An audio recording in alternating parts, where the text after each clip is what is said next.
Recientemente se ha descubierto que los escritos de Joseph Waggoner y Alonzo Trevor Jones son como una mina de oro abandonada, una mina de verdades y buenas noticias. Casi en cada página de la Biblia vieron una buena noticia.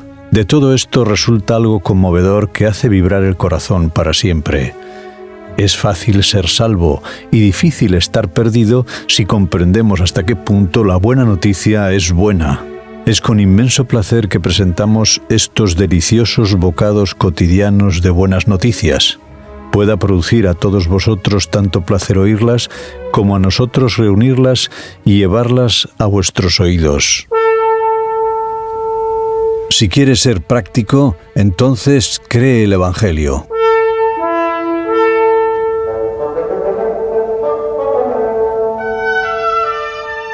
Leamos las palabras del apóstol Pablo en su carta a los Romanos en el capítulo 4 y versículo 9.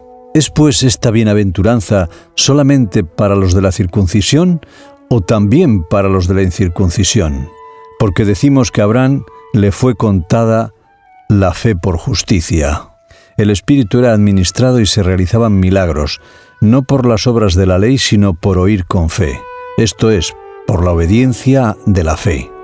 Porque la fe viene por el oír la palabra de Dios, como dice el apóstol Pablo en su carta a los Romanos en el capítulo 10 y versículo 17. Así pues, el trabajo del apóstol Pablo y la primera experiencia de los Gálatas estaban exactamente en sintonía con la experiencia de Abraham, cuya fe le fue contada por justicia. Recordemos que los falsos hermanos que predicaron un evangelio diferente, tal como hemos leído en la carta del apóstol Pablo a los Gálatas en el capítulo 2 y versículo 4, y también en el capítulo 1 y versículo 6, incluso el falso evangelio de la justicia por las obras, reclaman a Abraham por padre, alardeaban que eran hijos de Abraham.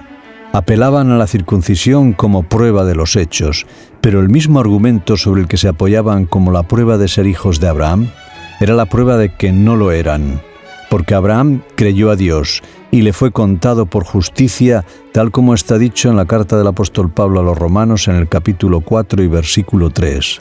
Abraham tenía la justicia de la fe antes que fuera circuncidado, tal como nos dice el apóstol Pablo en su carta a los Romanos en el capítulo 4 y versículo 11. Sabed, por lo tanto, que los que son de la fe, estos son hijos de Abraham. Leemos en la carta a los Gálatas en el capítulo 3 y versículo 7. Abraham no fue justificado por las obras, su fe fue contada por justicia, tal como hemos leído en la carta a los Romanos en el capítulo 4 y versículos 2 y 3. La misma dificultad existe aún hoy. La gente toma la señal por la sustancia, el fin por el medio. Ven que la justicia se revela a sí misma en buenas obras. Por esta razón, asumen que las buenas obras traen la justicia. En la justicia obtenida por la fe, las buenas obras cuentan sin trabajar. Se llaman a sí mismos gente práctica y creen que el único camino para obtener una cosa fabricada es hacerla. Pero lo cierto es que los tales son realmente poco prácticos. Veamos un ejemplo. Alguien sin fuerza no puede hacer nada, ni siquiera algo como levantarse a tomar la medicina que le es ofrecida. Cualquier consejo para tratar de que lo haga sería poco práctico. Solamente en el Señor está la justicia y la fuerza, nos dice el profeta Isaías en su libro en el capítulo 45 y versículo 24. Abraham es el padre de todo el que cree para justicia, y solamente para ellos la única cosa práctica es creer incluso cuando obra.